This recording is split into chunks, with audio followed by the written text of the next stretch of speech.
Good morning, everyone. In the fall of 1998, I had just graduated from high school, and instead of going to college like a lot of people tend to do after high school, I went into mission work instead. And so in the fall of 1998, I went to Columbus, Ohio, which was the training center, or the Reach House is what it was called, while I was there and getting ready, and I was training and getting ready to go out on this mission trip for the year. And the Reach House was a remodeled Victorian mansion in inner city Columbus, Ohio. It had a basement that had been remodeled. It had a main floor that was where we had cooking, we had dinners there, we had socializing. The second floor was where the girls stayed. We had a sort of a dormitory.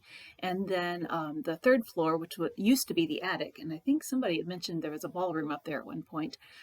Anyway, that was where the boys stayed. They had their own sort of dormitory.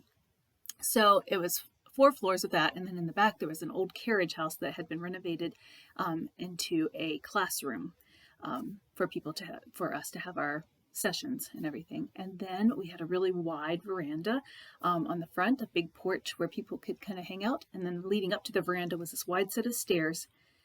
And there were 28 of us who lived in this house. On the blog, I put a picture of a similar house to what we had lived in. So 28 of us lived there, not counting the director and his wife. It was full, and it was noisy, and it was crowded, and it was a lot of fun, but it was really, really, really difficult to find any alone time. And after 3 months, people really need alone time.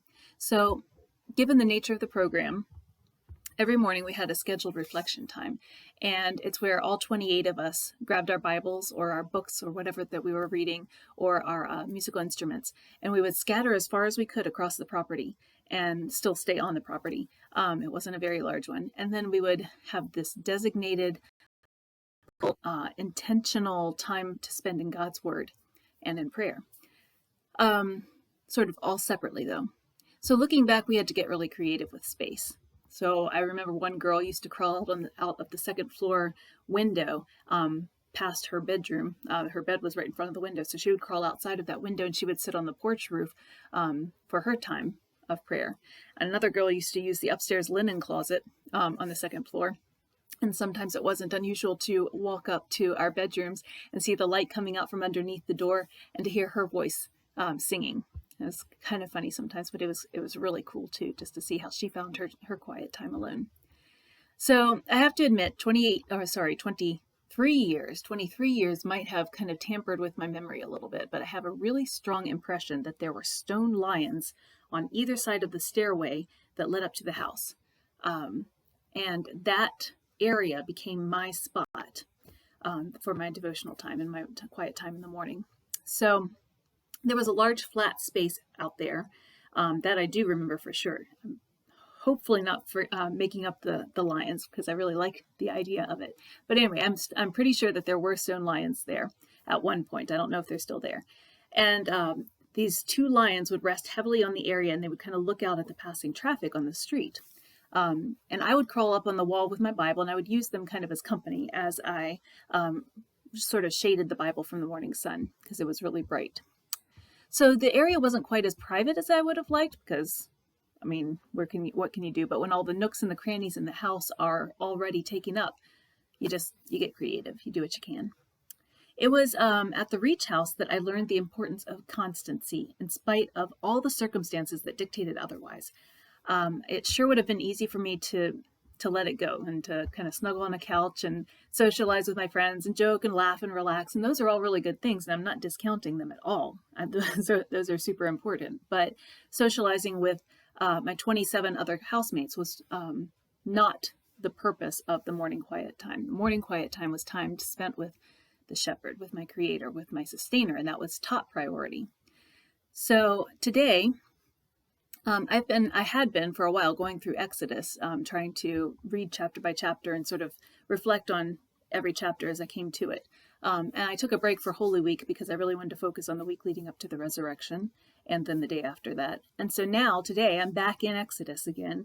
And Yeah, that portion, what I'm going through right now, it's Moses is on top of Mount Sinai. The people are waiting at the bottom, and God's giving him all the directions for the tabernacle, how to build it, what to do, who's going to take care of it, who's going to do the sacrificing, what kind of clothes the people who are doing the sacrificing are going to wear. And it's a hard row to hoe. It's kind of difficult to get through. So in Exodus 29, where I'm at today, I got the specifications for the consecration of those who were in priesthood for Aaron and his sons. And I read all about the sacrifice of the bull and the 2 rams, the blood, the burning of the meat, the eating of the meals. And I looked up at the ceiling. I was like, Lord, what are you trying to say here? Because it's so different from what, we think about now in our relationship with God now. So I know Jesus is our once and for all sacrifice. Yes. And that because he died on the cross for us in our place, we no longer have to do the things described in Exodus 29 because he's already done it for us forever and always. Praise you, Jesus. He led my attention back to the chapter, and I noticed in Exodus 29, 42 to 43, again, it says, "For the generations to come, this burnt offering is to be made regularly at the entrance to the tent of meeting before the Lord. There I will meet with you and speak to you. There also I will meet with the Israelites, and the place will be consecrated by my glory." So the word regularly sort of leaped out at me from the page. Over in Psalm 5:3, it says, "In the morning, O Lord, you hear my voice. In the morning I lay my requests before you and wait in expectation." So one thing, I'm going to be transparent here, one thing I am incredibly guilty of, and boy do I know it, is being too busy. I've got too much on my plate. I've got grad work, I'm teaching, I'm blogging, now I'm vlogging too, apparently. I'm mothering, I'm wifing. So when exactly is this wait and expectation supposed to happen? Honestly, it's easy to push it to one side, right? It's easy to pick up the Bible. I walk into the room, I sit down, I slam the book open. Well, slam it open, I usually take care of it, but I open it up, I close my eyes, I point, I'm like, all right, that looks good. Yes, yes, amen. And I walk back out again. There's no wait and expectation there. There's no constancy there. Even though I may do it regularly, I'm not listening and waiting in expectation, which is important. So how many of you in 2020 suddenly found your plate cleared? That was me. I found my plate cleared. Before the pandemic, I remember dreading specifically Thursdays because those were the days, it was always busy, but those were the days that were packed from the moment I woke up to the moment I fell into bed at night. It was just one thing right after the other. We had karate lessons, we had piano lessons, all 3 kids for each of those. And so as soon as school ended, we'd dump off the backpacks, jump back in the car, run to where we were supposed to go, usually get there a little bit late because we just had it too tight. It was hectic, to say the least. So when I think of constancy, I think of Daniel in the Bible. 3 times every day, he kneels in front of his open windows that face out towards Jerusalem. And the thing is, he doesn't worry about other factors. This is his holy time, right? This is his time that he set aside to spend with his maker. Even when the king's edict comes out that nobody's allowed to pray to anybody but the king, he ignores it. He goes to a spot, his prayer place. He closes out all other sounds but the one to whom he's listening, and he prays. So what happens as a result of his faithfulness? And his constancy? Well, he gets to spend the night trapped in a completely pitch black den, sealed with a stone that has the king's own seal over it, so that his situation may not be changed, says that in Daniel 6:17, with some hungry lions, just to make it exciting. So something happens that night. The Lord meets Daniel in that place. He meets his faithful servant in the spot where death waits. He holds it back. He holds back death because Daniel was innocent in his sight. That says, that's from Daniel 6:22. So thinking about that, what other innocent man was placed in a hole in the ground, sealed behind a rock, had the seal of the governing authorities placed over the rock so that his situation might not be changed? What other man met death and came out alive on the other side of it? I mean, I get it. The circumstances and the men I'm referring to are different. But the points that I'm making are this. God meets us in the darkest spots, in the darkest places, the places where it's nothing. There's just nothing between us and the enemy. And he fights our battles for us. And he saves us from death. You could say, well, no, Tamara, actually, no, my best friend, my daughter, my husband, my wife, my neighbor, my insert name here died because a sad thing happened. I mean, I know. I know, I get it. It's hard to look past our finite perspective of our days here on earth and how here's our arc of life and then there's the end. But can I offer this? The fiery trial isn't the end of the story. It's the curtain that veils the end, but we can ask God to let us skip over the fire. We can veer away from the fire, or we can walk through the fire. But the fire is going to be there. It's just the nature of life in a sinful world. And there's something after the fire. And we can't lose that perspective. So let me jump back to Daniel 3, where there are 3 other guys, Shadrach, Meshach, Abednego, if you've heard of them, maybe not, friends of Daniel, who were also faithful, constant men of God. And they refused to bow down to an idol built by the king, who says, you need to bow down to this idol. So when the king calls them in to stand in front of him, these 3 guys, he demands an explanation. He points to a fiery furnace he's built just specifically for people who, if they answer as these guys are getting ready to, will be tossed in without a second thought. So the 3 guys, they answer the king. O Nebuchadnezzar, they say, we do not need to defend ourselves before you in this matter. If we are thrown into the blazing furnace, the God we serve is able to save us from it, and he will rescue us from your hand, O king. But even if he does not, we want you to know, O king, that we will not serve your gods or worship the image of gold you've set up. That's Daniel 3:16-18.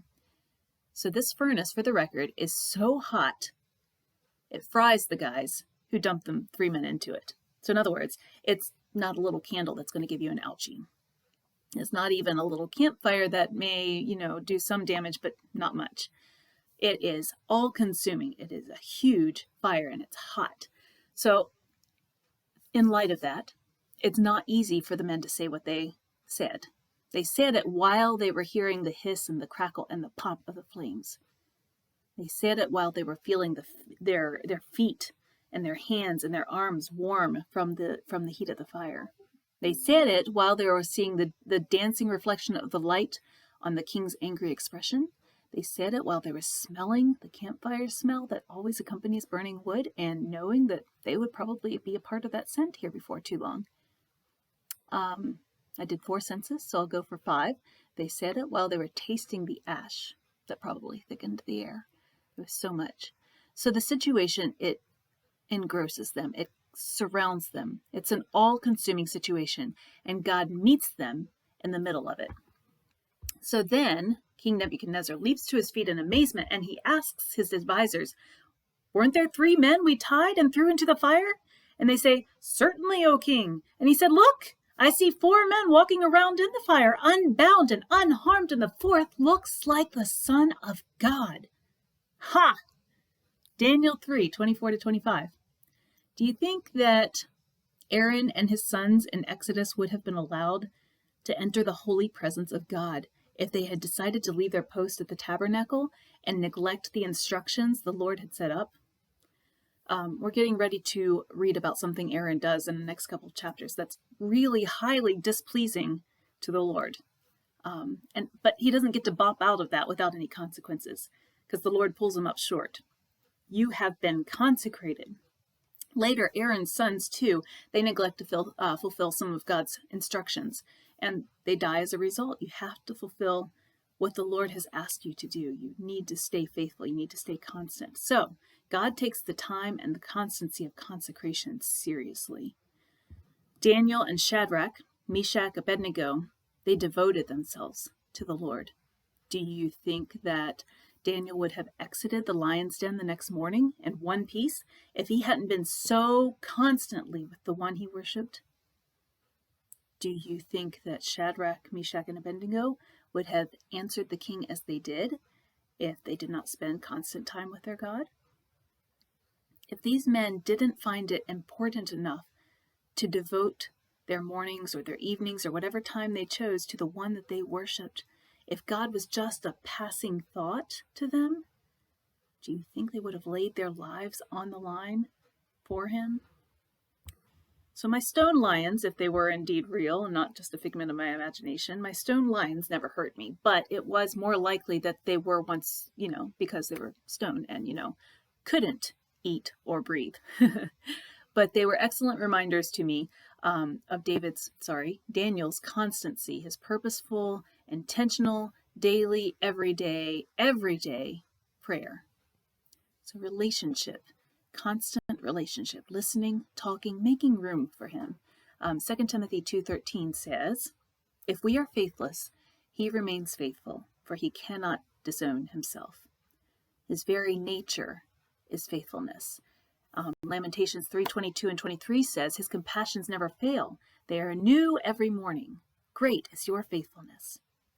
He is constant in his love and his faithfulness for us, and he asks for constancy from us. It doesn't mean that we aren't going to mess up, right? I mess up constantly. I remember dozing off behind my lions a few times on some sleep-deprived mornings, and then waking up with a start because I was really embarrassed to find that time had passed and then our morning sessions were starting and I had missed the whole thing. I messed up constantly, but I was in that space.